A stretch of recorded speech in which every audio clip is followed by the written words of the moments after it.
Japan में dinky लगाकर आना तो शायद मुश्किल है। आप कैसे आए? जिस वक्त हम आए थे उस वक्त डंकी की ज़रूरत इसलिए नहीं थी कि जापान के लिए वीज़ा ही रिक्वायर्ड नहीं था। अच्छा, किस ईयर में? हम 1998 में आए हम्म, तो उस वक्त एंट्री थी। हम्म। तो टिकट लें, जहाज़ में बैठे। कितने का टिकट आया?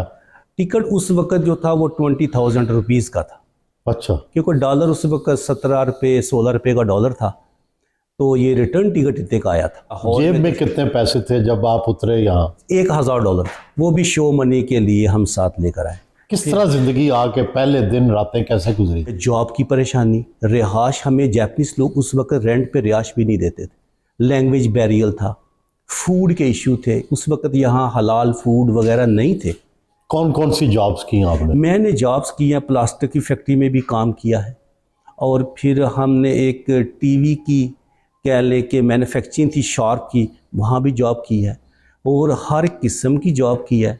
सबसे मुश्किल दिन जब जापान में कौन सा था? सबसे मुश्किल दिन जापान में ये था कि हम फैक्ट्री की रिहाश में रहते थे। हम्म, तो वहाँ से हमारी जॉब ख़त्म होगी तो उन्होंने घर से भी निकाल दिया। हम्म। तो ये नहीं पता चलता था कि हमारी अब मंजिल कहाँ है। पहला ब्रेक कब मिला जब समझा आपने कि मैं अब जापान में सेट होना शुरू हो गया? पहला ब्रेक उस वक्त मिला जब मैंने ये कंपनी रजिस्टर्ड की, आज से 25 साल पहले। तो फिर मुझे पता चला कि नहीं, अब मैं जापान में लोगों की मदद करने के काबिल हो गया। कितने पैसे कमा के कंपनी बनाई?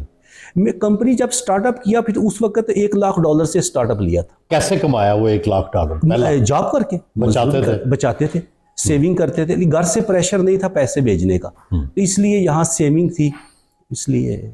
और मेरे भाई थे, वो जर्मनी में हैं इस वक्त, वो चिली में रहते हैं। उन्होंने मेरे साथ बड़ा कोऑपरेट किया, वो वहाँ से यहाँ आ गए, अमाउंट भी ले आया, और उसने कहा ठीक है मिलके करते हैं। तो कैसे फिर आपने अपना बिजनेस यहाँ बिल्ड किया? शुरू में क्या किया, अब क्या कर रहे हैं? शुरू में बिल्ड ये किया कि यहाँ मेरा इस एरिया में आना, पहले तो मैं टोक्यो के पास साइतामा में रहता था। ये था, यहाँ सी पोर्ट, यहाँ से ड्राइव में 5 मिनट की ड्राइव पे ऊपर है।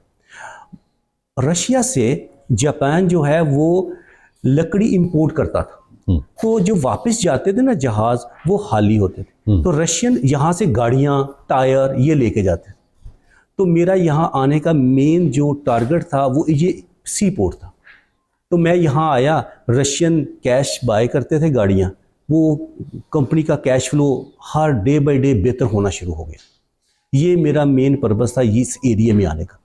उसके बाद फिर हम दुबई चले गए। दुबई भी बहुत बड़ी यूज़ कार की मार्केट है। तो वहाँ मेरे छोटे भाई हैं कलीम साहब, वो मेरे साथ थे। साउथ अमेरिका चिली चले गए। चिली में बहुत हम चले गए ऑलमोस्ट 2005 में।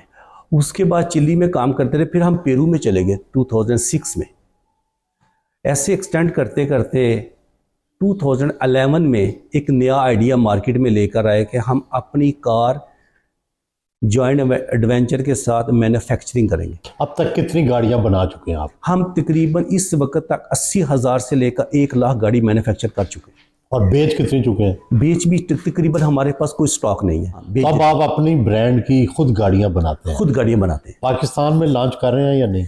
पाकिस्तान में मेरे एक ख्वाहिश है, मेरे बड़े भाई हैं मलिक आसिफ साहब, उनकी बड़ी ये ख्वाहिश है कि यार आप अपने मुल्क के लिए भी कुछ करें, तो पाकिस्तान के अंदर मैन्युफैक्चर प्लांट लगाएं।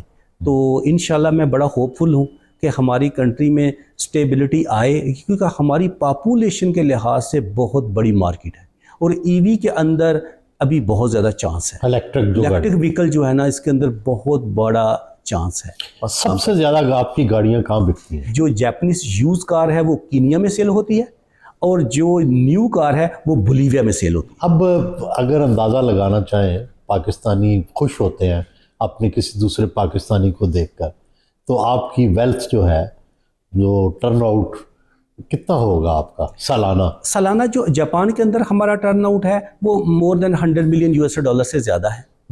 ठीक है। और इसके अलावा जो बाहर कंपनियां वो इससे अलावा है। अच्छा, वो कितना है? वो अगर हम टोटल करें तो वो हम तकरीबन कह लें कि 500 मिलियन तक पहुंच जाते हैं।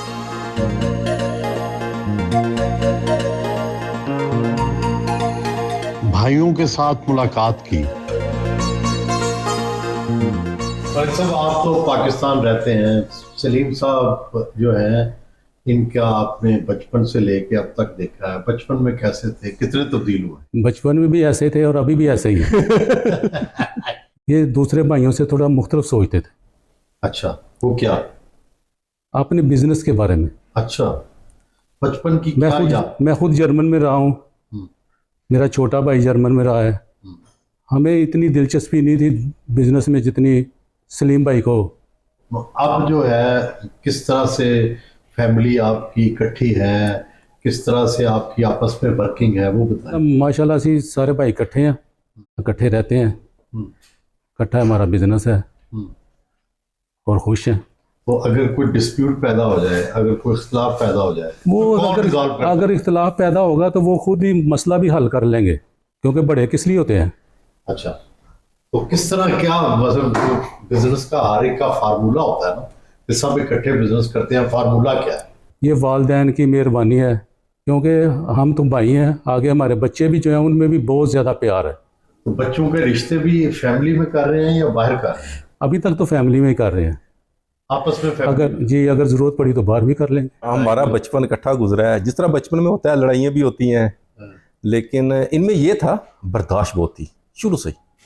मतलब मैं लड़ाई करता था तो ये लिहाज ही करते थे, ज़्यादा बड़े होकर लिहाज करते थे। अच्छा। दूसरा ये है कि मैं छोटा था, सबसे छोटा था, तो प्यार ज़्यादा मिलता था। इनकी सबसे अच्छी बात क्या है? और कोई ना कोई थोड़ी किसी वक्त गुस्से में आ जाता है, किसी वक्त कोई खराबी भी होती सबसे अच्छी बात ये है कि ये ना सबको साथ लेके चलते हैं, एक यूनिट की तरह चलना है। और मैं समझता हूँ कि है। हमारी मशवरा काम, करते हैं। हाँ मशवरा करते हैं। और वीक पॉइंट क्या है? वीक पॉइंट मेरा ख्याल है यही है कि फैमिली से बहुत प्यार करते हैं। इसी तरह सारे भाई हैं हम, सबको ऐसे ही लगता है यार सबसे ज़्यादा यही प्यार करते हैं।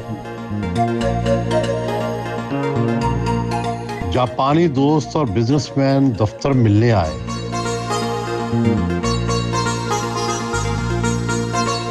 मीटिंग की।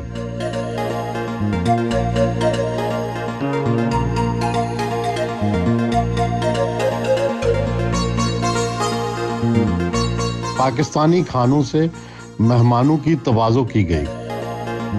मैं यही कहूँगा कि पाकिस्तान और जापान एक नज़दीक आएँ और जापानीज़ इन्वेस्टर को बुलाएं, और जब पाकिस्तान से जो अच्छी चीज़ें हैं वो जापान में इंपोर्ट भी हों।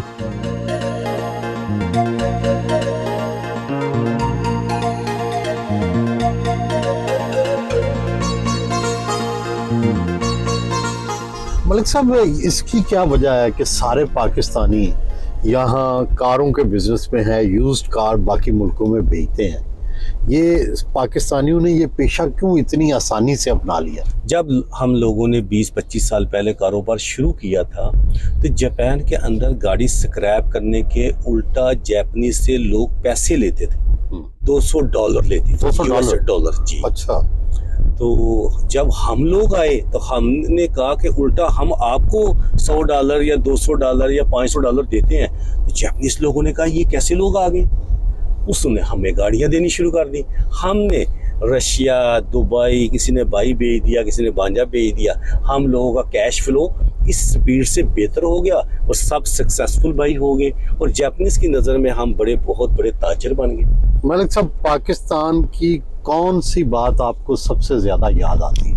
पाकिस्तान की सबसे ज़्यादा जो मेरी यादें हैं वो मेरी वालदा साहबा की थी, ठीक है, क्योंकि मैं जापान में था तो उस वक़्त जाना था, 5 साल बाद गए थे, तो बहुत ज़्यादा उनकी यादें जो कौन सा खाना था हाँ, जो आपको याद होता हो? जी। कौन सा ऐसा खाना था? वो सबसे अच्छा तो कीमा भी बनाते थे, लेकिन जो उनका आलू गोभी था ना, हाँ। और साथ पराठा, वो मुझे बहुत टेस्टी था।